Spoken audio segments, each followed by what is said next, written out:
Assalamualaikum warahmatullahi wabarakatuh. Alhamdulillahi rabbil alamin. Wassalatu wassalamu ala rasulihil amin. Wa ala alihi wa ashabihi wa tabi'in. Wa man tabi'ahum bi ihsan ila yaumiddin, amma ba'du. Sahabat pendidikan yang dimuliakan oleh Allah subhanahu wa ta'ala. Allah subhanahu wa ta'ala mensyariatkan puasa di bulan Ramadan pada tahun kedua Hijriah. Pada awal Ramadan di tahun kedua Hijriah ini, Allah Subhanahu wa taala memberikan ujian yang sangat berat kepada Rasulullah Shallallahu alaihi wasallam dan para sahabatnya, yaitu berperang melawan orang-orang musyrik yang jumlahnya jauh lebih besar dari kaum muslimin. Tepatnya pada tanggal 17 Ramadan, kaum muslimin yang berjumlah 300-an orang dipimpin oleh Rasulullah Shallallahu alaihi wasallam berperang melawan seribuan kaum musyrikin yang dipimpin oleh Abu Jahal. Allah Subhanahu wa taala kemudian memberikan pertolongan kepada kaum muslimin. Jika Allah Subhanahu wa taala sudah menolong, maka kemenangan adalah sebuah keniscayaan bagi kaum muslimin.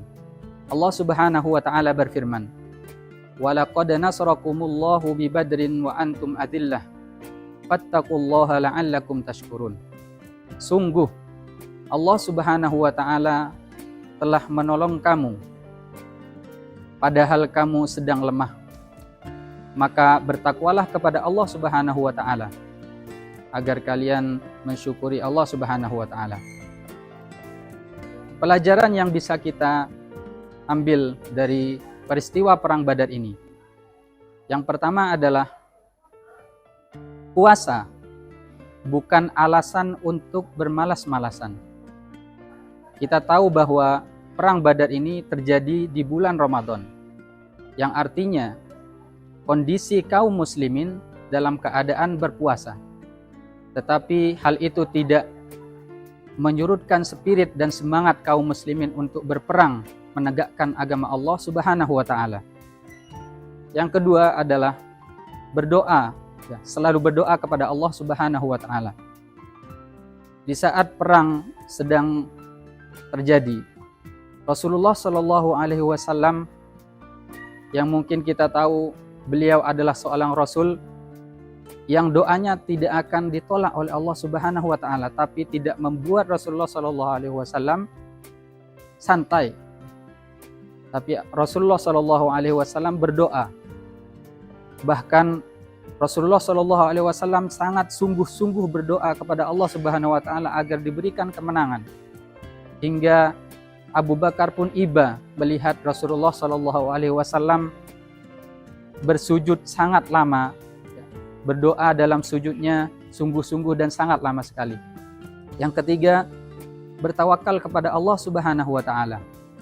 Rasulullah Shallallahu alaihi wasallam tidak hanya dikenal sebagai tokoh spiritual, tapi juga dikenal sebagai komandan perang yang mengetahui strategi perang. Rasulullah Shallallahu alaihi wasallam membariskan saf-saf kaum muslimin dan mengibarkan semangat kepada kaum muslimin. Allah Subhanahu wa taala bisa saja memberikan kemenangan kepada kaum muslimin tanpa berperang dengan kaum musyrikin, tanpa menumpahkan darah untuk memenangkan kaum muslimin. Tapi Allah Subhanahu wa taala ingin melihat seberapa teguh iman kaum muslimin dan seberapa besar pengorbanan kaum muslimin untuk agama Allah Subhanahu wa taala. Maka Rasulullah Shallallahu alaihi wasallam menggunakan strategi yang memberikan soft-soft untuk kaum muslimin dan menguasai sumur yang berada di Badar. Maka beramal tanpa doa adalah sombong, dan berdoa saja tanpa beramal adalah bohong. Semoga Allah Subhanahu wa taala senantiasa membantu kita untuk senantiasa mengingatnya dan bersyukuri nikmat-nikmatnya dan memperbagus ibadah kepadanya.